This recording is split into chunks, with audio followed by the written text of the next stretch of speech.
मेरी टर्मिनल बीमारी का पता चलने के 3 मिनट भी नहीं हुए थे कि मेरी तीनों बेहद अमीर बहनों ने मेरी मदद करने के लिए उंगली तक नहीं उठाई। उल्टा उन्होंने वोट करके मुझे घर से निकालने का फैसला कर लिया। लेकिन जब वे मुझे अपनी असली बहन से दोबारा मिलते हुए देखती हैं, तब उनमें से हर एक पछतावे से टूट जाती है। वे मुझसे वापस आने की भीख मांगती हैं, रोती हैं, लेकिन तब तक बहुत देर हो चुकी होती है। डॉक्टर की बातें अभी भी मेरे दिमाग में गूंज रही हैं। तुम्हारी हालत के साथ तुम 1 साल भी नहीं जी पाओगे। मेरा दिमाग पूरी तरह खाली हो जाता है। मैं अस्पताल से बाहर निकलता हूं तो मेरे पैर शीशे जैसे भारी लग रहे होते हैं। तभी मेरी जेब में रखा फोन वाइब्रेट करता है। मैं आदत से उसे निकालता हूं और स्क्रीन पर दिखा नाम देखकर मेरा दिल एक पल के लिए रुक जाता है। विवियन। मुझे उम्मीद नहीं थी कि उसे मेरा चेकअप याद होगा। वह आधे समय बिना वजह गुस्सा हो जाती है, लेकिन उसकी इस एक पल की चिंता ही मेरे लिए काफी थी। मैं डॉक्टर ने कहा इतना ही बोल पाता हूं कि विवियन मुझे बीच में ही रोक देती है। डॉक्टर की बात अब मायने नहीं रखती। मैं तुम्हें कुछ बताने के लिए फोन कर रही हूं। तुम्हारी असली मां मिल गई है, इसलिए हमें अपनी बहनें कहना बंद कर दो और दोबारा कभी हारिंगटन एस्टेट में कदम मत रखना। तुम कभी सच में हम में से एक थे ही नहीं। विवियन की आवाज बर्फ जैसी ठंडी और घृणा से भरी होती है और उसके शब्द उन सवालों का जवाब दे देते हैं जो मैं सालों से अपने अंदर लिए घूम रहा था। विवियन रिवरस्टोन सिटी की सबसे अमीर और ताकतवर महिला है, एक निर्दयी बिजनेस टाइकून, और मेलार्डी एक चार्ट टॉपिंग सुपरस्टार है, म्यूजिक दुनिया की क्वीन। मैंने सालों तक उनकी मंजूरी पाने के लिए हर कदम फूंक फूंक कर रखा, लेकिन सच यह था कि मैं सिर्फ एक गोद लिया हुआ बदला हुआ किरदार था। अब जब उनका असली भाई वापस आ गया है तो वे 1 सेकंड के लिए भी दिखावा करने की जरूरत नहीं समझती। वे फोन उठाती हैं और बिना सोचे मुझे घर से निकाल देती हैं। विवियन को उम्मीद थी कि सच सुनकर मैं टूट जाऊंगा, चिल्लाऊंगा, गिड़गिड़ाऊंगा, लेकिन मैं बस शांत आवाज में कहता हूं ठीक है। मेरी यह शांत प्रतिक्रिया दूसरी तरफ खड़ी विवियन को पल भर के लिए चुप कर देती है, लेकिन सिर्फ एक पल के लिए। आखिर इससे उसे किसी सेटलमेंट की झंझट भी नहीं करनी पड़ेगी। विवियन इस बात को झटक कर अपने असली भाई प्रेस्टन के घर आने की तैयारी में लग जाती है, और मैं जो सिर्फ एक जगह भरने वाला था, क्या महसूस कर रहा हूं इससे किसी को कोई फर्क नहीं पड़ता। कॉल बिना किसी और शब्द के खत्म हो जाती है।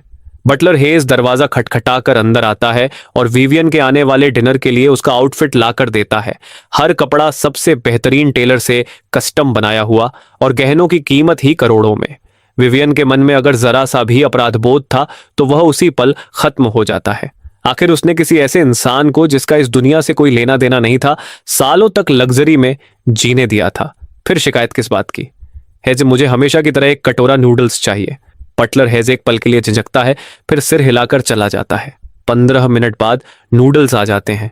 विवियन एक कौर लेती है और भौहें सिकोड़ लेती है। क्या आज किचन के इंग्रेडिएंट्स चेक किए थे? उसकी आवाज में नाराजगी साफ सुनाई देती है। हेज को लगा था कि नूडल्स का कटोरा तो बस नूडल्स का कटोरा होता है, कोई भी कुक बना सकता है, लेकिन वह गलत था।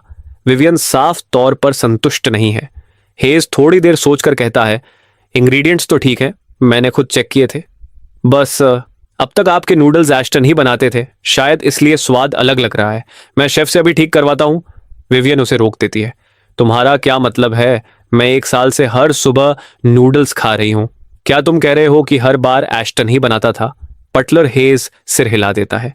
विवियन कुछ पल के लिए बिल्कुल स्थिर रह जाती है, फिर उसकी आवाज में हल्का सा उलाहना आता है। एस्टन तो इस घर का यंग मास्टर था, तुमने उसे ऐसा काम कैसे करने दिया? हेज जल्दी से समझाता है, उस समय आपका पेट बहुत खराब रहता था, आप कुछ भी खाकर रख नहीं पाती थी। जब एस्टन को पता चला तो उसने कई दिन किचन में अलग अलग तरीके आजमाए, जब तक सही स्वाद नहीं मिला। फिर मुझसे कहा कि मैं आपको सर्व कर दूं। विवियन हाथ हिलाकर बात खत्म कर देती है। यह सब वह पहली बार सुन रही है। एक पल के लिए उसके अंदर कुछ हलचल होती है, लेकिन जल्दी ही गायब हो जाती है। तो उसने किया ही होगा, कम से कम इतना तो करना ही चाहिए था। हारिंगटन परिवार ने मुझे जो कुछ दिया है उसके सामने एक कटोरा नूडल्स की कोई कीमत नहीं। दूसरी तरफ मैं अपनी असली मां के घर की ओर जा रहा हूं। उसके घर तक जाने वाली सड़क के हर टेलीफोन पोल और हर पेड़ पर मेरी फोटो वाले मिसिंग पर्सन के पोस्टर लगे हुए हैं। यह तुम्हारा कमरा है। हेलन की आवाज कांप रही होती है। कमरा छोटा है लेकिन बिल्कुल साफ। मेज पर ऑर्किड वाले प्रिंट का सफेद कपड़ा बिछा है। यह पूरे घर का सबसे उजला कमरा है, जिसे सालों से सिर्फ मेरे लिए खाली रखा गया था। मेरी आंखें नम हो जाती हैं। मेरी मां ने मुझे ढूंढना कभी नहीं छोड़ा था। इस घर ने मेरे लिए जगह बचा कर रखी थी। कई सालों में पहली बार मुझे लगता है कि मैं सच में कहीं बिलोंग करता हूं। दोपहर को मैं हेलेन और सोफी के साथ बैठकर घर का बना साधारण खाना खाता हूं, जिसकी मुझे एहसास से ज्यादा कमी थी। हेलेन लगातार मुझे देखती रहती है। उसे वो दिन याद हैं जब मैं गायब हुआ था। कैसे दिन और रात एक लंबी घबराहट में बदल गए थे। वह बिना रुके पूरे शहर में हजारों मिसिंग पोस्टर्स लगाती रही और उस कॉल का इंतजार करती रही जो कभी नहीं आया। कभी कभी दुकान की खिड़कियों में उसे लगता था जैसे उसे मेरा चेहरा दिखाई दे गया हो। सोफी हमारी माँ के चेहरे पर फैली उस दुर्लभ मुस्कान को देखकर हैरान हो जाती है, फिर खुद भी मुस्कुरा देती है। लंच के बाद सोफी चुपचाप बर्तन उठाकर किचन में ले जाती है, बिना किसी के कहे। मैं भी मदद करने के लिए उठ जाता हूँ। Thank you big brother. वह शब्द जो वह टेबल पर नहीं बोल पाई थी, अब आखिर बाहर आ जाते हैं और मेरे दिल पर किसी गर्म लंबे इंतजार के बाद मिलने वाली चीज की तरह बस जाते हैं। हारिंगटन एस्टेट में अपनी बहनों के साथ उसी सोफे पर बैठकर भी मैं जैसे किसी और ग्रह पर था। लेकिन इस पल मैं खुद से एक वादा करता हूं, मेरे पास चाहे जितना कम समय बचा हो, मैं हेलेन और सोफी को फिर कभी दुख नहीं होने दूंगा। उस रात सोने से ठीक पहले हेलेन का एक वॉइस मैसेज आता है। क्या तुम्हें यहाँ का खाना पसंद आ रहा है? मैं कल स्पेयर रिब्स लेकर आऊंगी और अच्छा सा खाना बनाऊंगी। मैं मुस्कुराकर जवाब भेजता हूँ, बिल्कुल परफेक्ट मॉम। ये एक शब्द मॉम हेलेन को चुप कर देता है और फिर वह धीरे धीरे रोने लगती है। उसे डर था कि शायद मैं उनकी गरीबी को देखकर उन्हें कम समझूंगा, लेकिन अब वह डर पूरी तरह खत्म हो चुका था। अगली सुबह विवियन हमेशा की तरह समय पर उठती है। जैसे ही वह जागती है, पूरा हारिंगटन एस्टेट हरकत में आ जाता है। हर स्टाफ का अपना तय क्षेत्र और सटीक टाइम टेबल है। 5 मिनट बाद उसका मेकअप आर्टिस्ट ठीक समय पर दरवाजे पर होता है। मेकअप करवाते हुए वह सोचती है कि उसका असली भाई प्रेस्टन जल्द ही घर लौटने वाला है। प्रेस्टन के आने से पहले मेरी सारी चीजें घर से हट जानी चाहिए। वह नहीं चाहती कि प्रेस्टन को कुछ भी असहज लगे। तभी अचानक एक ख्याल उसे रोक देता है। आखिर मेरा कमरा था कहाँ? 10 मिनट बाद विवियन बटरहेज के साथ मेन बिल्डिंग के बाहर खड़ी होती है, जहां एक साफ झील आस पास के पूरे नजारे को आईने की तरह दिखा रही होती है। क्षितिज तक फैले मुलायम हरे लॉन, ऊंचे पॉपुलर पेड़ जो चारों तरफ चहचहाते पक्षियों और खिले हुए फूलों से भरी शांति का दृश्य बना रहे हैं। और इस सब की देखभाल रोज 3 माली करते हैं, जिनमें से हर एक की सालाना कमाई 10 लाख से भी ज्यादा है। विवियन मन ही मन सोचती है कि अगर किसी के पास असाधारण किस्मत न हो तो कोई इंसान 100 साल मेहनत करके भी ऐसी जिंदगी नहीं जी सकता। लेकिन चलते चलते विवियन को कुछ अजीब सा महसूस होता है। हेज, मैंने तुमसे एस्टन के कमरे में ले जाने को कहा था। बटलर हेज सिर हिलाता है और अपने सफेद दस्ताने वाले हाथ से आगे इशारा करता है। यहीं यंग मास्टर आशटन रहा करते थे। विवियन अचानक रुक जाती है। ये तो स्टाफ क्वार्टर्स है ना? तभी उसे याद आता है कि यह सब उसी का किया हुआ था। सालों पहले उसने ही तय किया था कि मैं असली परिवार का हिस्सा नहीं हूं और अगर मुझे बचपन से ऐशो आराम की आदत लग गई तो मैं बिगड़ जाऊंगा। हारिंगटन परिवार के पास पैसे की कमी नहीं थी। असली चिंता पैसे की नहीं बल्कि इज्जत की थी। दुनिया की नजरों में मैं हारिंगटन नाम लेकर चलता था, इसलिए वह नहीं चाहती थी कि मेरे व्यवहार से परिवार की बदनामी हो। इसी सोच के साथ उसने फैसला किया था कि मुझे लगभग बिना किसी सुख सुविधा के बड़ा किया जाए। लेकिन सालों गुजर गए और मैंने कभी भी कमरा बदलने की मांग नहीं की। विवियन को यह बात मानना मुश्किल लगता है। उसने मुझे कभी सच में भाई नहीं माना। अगर माना होता तो उसे यह भूल ही नहीं जाता कि मैं कहां सोता था। लेकिन नाम के लिए मैं उसका भाई था।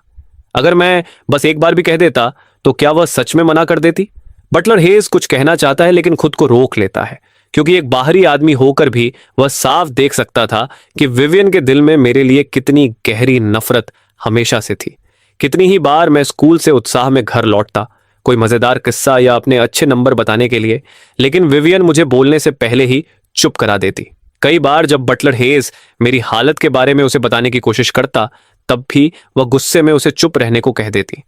विवियन उसके चेहरे पर कुछ पढ़ लेती है, लेकिन उसके जैसी इंसान कभी इसे मानने वाली नहीं। अब इससे फर्क भी क्या पड़ता है, वह जा चुका है। और सच तो यह है कि स्टाफ क्वार्टर्स भी इतने बुरे नहीं थे। मेन बिल्डिंग जितने शानदार नहीं, लेकिन किसी भी आम मिडिल क्लास परिवार से बेहतर। विवियन बटरहेज के पीछे पीछे उस बिल्डिंग में जाती है और उस कमरे की ओर बढ़ती है जहां मैं रहा करता था। जैसे ही वह सीढ़ियां उतरती है, वह वहीं रुक जाती है। उसने कभी कल्पना भी नहीं की थी कि मैं नाम का यंग मास्टर एक बेसमेंट में रहता था। वह बटलर हेज पर बरसने ही वाली थी कि तभी यादों का झटका उसे रोक देता है। हेज ने शुरुआत में मेरे लिए मेन बिल्डिंग में एक गेस्ट रूम तैयार किया था, लेकिन मना उसी ने किया था। उसने मुझे नॉर्थ विंग भेज दिया था और नॉर्थ विंग पूरी तरह स्टाफ हाउसिंग थी, जहां कोई ठीक कमरा खाली नहीं था। जैसे ही विवियन कमरे के अंदर कदम रखती है, उसे तुरंत ठंड और नमी का एहसास होता है। वह यूं ही कमरे की चीजें उलट पुलट कर देखती है और एक दराज में उसे ढेर सारी चीजें मिलती हैं। एक टूटी हुई रिमोट कंट्रोल कार, घिसे हुए बिल्डिंग ब्लॉक्स और एक घड़ी जिसकी सुइयां बहुत पहले रुक चुकी थीं। उसका पहला रिएक्शन तिरस्कार का होता है। आखिरकार एक आउटसाइडर ही तो था, बेकार कबाड़ से इतना लगाव क्यों? लेकिन जब वह उस घड़ी को दोबारा देखती है तो अचानक रुक जाती है। अगर उसे सही याद है तो ये वही घड़ी है जो उसने कभी बिना सोचे समझे मुझे दे दी थी। इतने साल बाद भी घड़ी की सुइयां बंद हैं, फिर भी मैंने उसे किसी कीमती चीज की तरह संभाल कर रखा हुआ था। तभी उसे समझ आता है कि उस दराज में रखी बाकी चीजें भी शायद बहनों की ही दी हुई होंगी। ऐसी चीजें जो उन्होंने बिना सोचे दे दी, लेकिन जो मेरे लिए शायद बहुत मायने रखती थीं। विवियन का पहला इरादा था कि वह सब कुछ फेंक दे, लेकिन शायद हल्का सा अपराध बोध उसे रोक देता है और वह तय करती है कि यह चीजें मुझे वापस दे दें। एक साफ सुथरा अलविदा और सब कुछ ठीक तरीके से खत्म। वह सबको एक डिब्बे में पैक कर देती है। फिर दराज के पीछे उसे कुछ फॉर्म्स का ढेर मिलता है। वह उन्हें निकालती है। Scholarship application forms. उसकी भौहें सिकुड़ जाती हैं। अरे, मैंने तो उसके लिए मंथली अलाउंस तय किया था, फिर वह स्कॉलरशिप के लिए क्यों अप्लाई कर रहा था? विवियन इस बात को गहराई से नहीं सोच रही। बस उसे यह अजीब लगता है कि हारिंगटन परिवार की छत के नीचे रहने वाला कोई लड़का स्कूल में फाइनेंशियल एड के लिए आवेदन करे। लोग सोचेंगे कि परिवार उसके साथ बुरा व्यवहार करता है, लेकिन जैसे ही वह यह कहती है, उसे याद आता है कि उसे लगभग बिना सुविधाओं के पालने का फैसला भी उसी का था। जो अलाउंस वह देती थी वह उनके परिवार के हिसाब से बेहद कम था, सिर्फ 2000 युआन महीना, जो एक सामान्य परिवार का खर्च होता है। फिर भी 2000 युआन में भी मुझे इतनी तंगी कैसे हो सकती थी कि स्कॉलरशिप की जरूरत पड़ जाए? बटरहेज तुरंत सिर झुका देता है। मैं हर महीने समय पर अलाउंस ट्रांसफर करता था, लेकिन यंग मास्टर आज सट्टन एक बार चुपचाप मेरे पास आए थे और कुछ पैसे उधार मांगे थे। उन्होंने कहा था कि यह जरूरी है, उन्हें आपके बर्थडे गिफ्ट की तैयारी करनी है। मुझे उन पर तरस आया, इसलिए मैंने कहा कि वापस करने की जरूरत नहीं है, लेकिन थोड़े समय बाद उन्होंने हर एक पैसा लौटा दिया। तभी विवियन को अचानक सब समझ में आता है।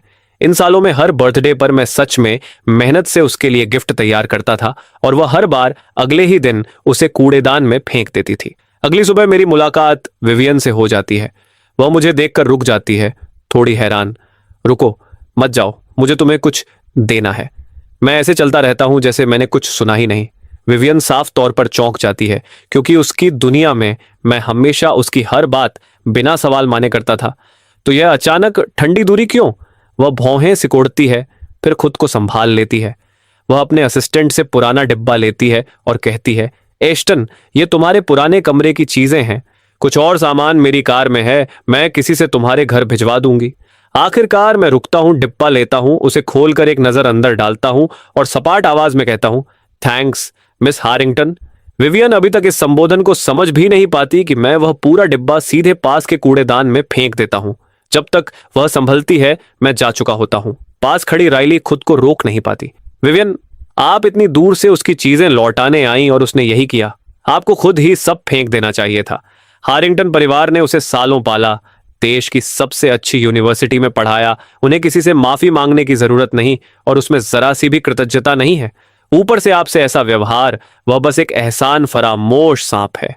लेकिन विवियन उसकी एक भी बात नहीं सुन रही। जिस पल मैंने उसे मिस हारिंगटन कहा, उसे लगा जैसे उसके अंदर कुछ हमेशा के लिए खो गया हो। लेकिन वह एहसास ज्यादा देर नहीं टिकता। जल्दी ही उसे गुस्से की लहर निकल जाती है। वह खुद को समझाती है कि वह मेरी चीजें लौटाने इसलिए आई थी क्योंकि उसे लगा था कि मैं अभी भी उसे परिवार मानता हूं। लेकिन जो अभी हुआ, उसे देखकर उसे लगता है कि अब वह सच में समझ गई है कि मैं कैसा इंसान हूं, और इससे उसकी हर बात सही साबित हो जाती है। मुझे घर से निकालना बिल्कुल सही फैसला था, लेकिन विवियन आसानी से यह बात भूल जाती है कि जब भी मैं सार्वजनिक जगहों पर उसे अपनी बहन कहता था, वह ऐसे बर्ताव करती थी जैसे उसे पता ही नहीं कि मैं कौन हूं। वह कई बार मुझसे नीची नजर से बात कर चुकी थी और कुछ खास जगहों पर मुझसे यह तक कहती थी कि मैं उसे मिस हारिंगटन कहकर बुलाऊं, क्योंकि लोगों के सामने मुझे अपनी बहन कहलाना उसे शर्मिंदगी देता था। अब जब मैंने आखिरकार वही करना शुरू कर दिया जो वह चाहती थी, तो उसे यह बिल्कुल भी बर्दाश्त नहीं हो रहा था।